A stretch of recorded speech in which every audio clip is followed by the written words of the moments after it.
ಭಾನುವಾರದ ಒಂದೇ ದಿನ 1,00,000 ಜನರಿಗೆ ಅನ್ನದಾನ. ಗುರುವಾರದ ದಿವಸ 25ರಿಂದ 50 ಸಾವಿರದಷ್ಟು ಜನರಿಗೆ ಅನ್ನ ದಾಸೋಹ. ಪ್ರತಿನಿತ್ಯ 10 ಸಾವಿರದಷ್ಟು ಜನರು ಮಧ್ಯಾಹ್ನ ಮತ್ತು ರಾತ್ರಿ ಹೊತ್ತು ಊಟ ಮಾಡ್ತಾರೆ. ಇದು ಮಂತ್ರಾಲಯದ ರಾಯರ ಸನ್ನಿಧಾನದಲ್ಲಿ ಪ್ರತಿನಿತ್ಯ ನಡೆಯುವ ಅನ್ನ ದಾಸೋಹದ ಚಿತ್ರಣ. ರಾಯರು ಅಂದ್ರೆ ಹಾಗೆ ಅಲ್ವಾ? ಅವರಾಗಿಯೇ ನಿಮ್ಮನ್ನ ಮಂತ್ರಾಲಯಕ್ಕೆ ಕರೆಸ್ತಾರೆ ಮತ್ತು ನಿಮ್ಮನ್ನ ಹರಸ್ತಾರೆ. ಕೋಟ್ಯಂತರ ಭಕ್ತರ ಪಾಲಿನ ಒಂದು ದೈವಿಕ ತಾಣ ಅದು ಮಂತ್ರಾಲಯ. ಗುರುವನ್ನ ಅರಸಿ ಬರುವವರಿಗೆ, ಗುರುವಿನ ಆಶೀರ್ವಾದವನ್ನ ಪಡೆಯಲು ಬರುವ ಭಕ್ತ ಜನರಿಗೆ ಗುರುಗಳು ಬರಿಗೈಯಲ್ಲಿ ಕಳಿಸ್ತಾರ? ಸಾಧ್ಯನೇ ಇಲ್ಲ. ಕಷ್ಟ ಅಂತ ತನ್ನ ಬಳಿ ಬರುವ ಭಕ್ತರ ಇಷ್ಟಾರ್ಥವನ್ನ ನೆರವೇರಿಸುವ ರಾಯರು ತನ್ನ ಭಕ್ತರಿಗೆ ಹೊಟ್ಟೆ ತುಂಬಾ ಊಟ ಕೊಟ್ಟೇ ಮರಳಿಸೋದು. ಮಧ್ಯಾಹ್ನ ಮತ್ತು ರಾತ್ರಿ ಮಂತ್ರಾಲಯದಲ್ಲಿ ದೊಡ್ಡ ಸಂಖ್ಯೆಯಲ್ಲಿ ಅನ್ನದಾನದ ಸೇವೆ ನಡೆಯುತ್ತೆ. ಕೊರೋನಾಕ್ಕಿಂತ ಮುಂಚೆ ಒಂದು 5ರಿಂದ 10 ಸಾವಿರದಷ್ಟು ಜನರಿಗೆ ನಡೀತಾ ಇದ್ದ ಅನ್ನದಾನ ಇದೀಗ 30ರಿಂದ 1,00,000 ತನಕ ಮುಟ್ಟಿದೆ. ಅಂದ್ರೆ ನೀವೇ ಲೆಕ್ಕ ಹಾಕಿ ಭಕ್ತರ ಸಂಖ್ಯೆ ರಾಯರ ಸನ್ನಿಧಾನಕ್ಕೆ ಇತ್ತೀಚಿನ ವರ್ಷಗಳಲ್ಲಿ ಎಷ್ಟೊಂದು ಹೆಚ್ಚಾಗಿದೆ ಅಲ್ವಾ? ಶ್ರೀ ಶ್ರೀ ಸುಬುಧೇಂದ್ರ ತೀರ್ಥ ಸ್ವಾಮೀಜಿಯವರ ನೇತೃತ್ವದಲ್ಲಿ ರಾಯರ ಅನುಗ್ರಹದಿಂದ ಇಂತಹದೊಂದು ಪುಣ್ಯದ ಕೆಲಸ ನಡೀತಾ ಇದೆ.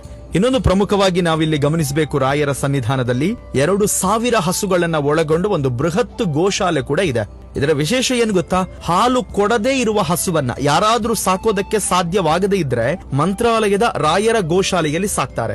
ಎಂತಹ ಒಳ್ಳೆ ಚಿಂತನೆ ಅಲ್ವಾ? ಯಾಕಂದ್ರೆ ಎಲ್ರೂ ದನಗಳನ್ನ ಹಾಲು ಕರೆಯೋದಕ್ಕೆ ಸಾಕಿದ್ರೆ ರಾಯರು ಮಾತ್ರ ಯಾರಿಗೂ ಬೇಡವಾದ ಹಾಲು ಕೊಡದ ದನಗಳಿಗೆ ಆಶ್ರಯ ಕೊಟ್ಟು ಸಾಕಿ ಸಲಹುತ್ತಾ ಇದ್ದಾರೆ. ಗುರುವಿನ ಆಶ್ರಯ ಅಂದ್ರೆ ಹಾಗೆ ಅಲ್ವಾ?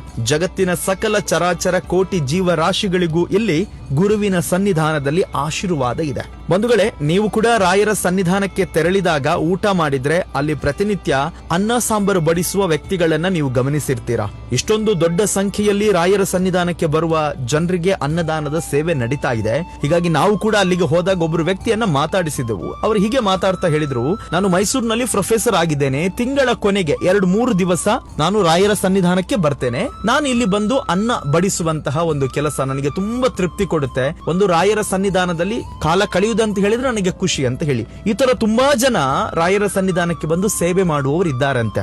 ಶ್ರೀ ಶ್ರೀ ಸುಬುಧೇಂದ್ರ ತೀರ್ಥ ಸ್ವಾಮೀಜಿಯವರ ನೇತೃತ್ವದಲ್ಲಿ ಇಂತಹದೊಂದು ಪುಣ್ಯದ ಕಾಯಕ ನಡೀತಾ ಇದೆ. ಇದಕ್ಕೆ ತುಂಬಾ ಜನ ಕೈ ಜೋಡಿಸ್ತಾ ಇದ್ದಾರೆ. ಹೀಗಾಗಿ ನಮಗೆ ಮನೆಯಲ್ಲಿ ಒಂದು ಸಣ್ಣ ಫಂಕ್ಷನ್ ಇದ್ರೆ ಬಡಿಸೋದು, ಬಂದವರನ್ನ ಸುಧಾರಿಸೋದು ಎಷ್ಟು ಕಷ್ಟ ಅಲ್ವಾ? ಅಂತದ್ರಲ್ಲಿ ಕೆಲಸ ಮಾಡಿಕೊಂಡಿದ್ದಂತಹ ಅದೆಷ್ಟೋ ಭಕ್ತರು ತಮ್ಮ ಬಿಡುವು ಮಾಡಿಕೊಂಡು ರಾಯರ ಸನ್ನಿಧಾನಕ್ಕೆ ಬಂದು ಇಂತಹದೊಂದು ಸೇವೆಯನ್ನ ಮಾಡ್ತಾ ಇದ್ದಾರೆ. ಹೀಗಾಗಿ ಅವರ ಸೇವೆಗೆ ನಿಮ್ಮದೊಂದು ಮೆಚ್ಚುಗೆ ಇರ್ಲಿ. ಯಾಕಂತ ಹೇಳಿದ್ರೆ ಬದುಕಿದ್ದಾಗ ಹೊಗಳೋಣ ಅಲ್ವಾ?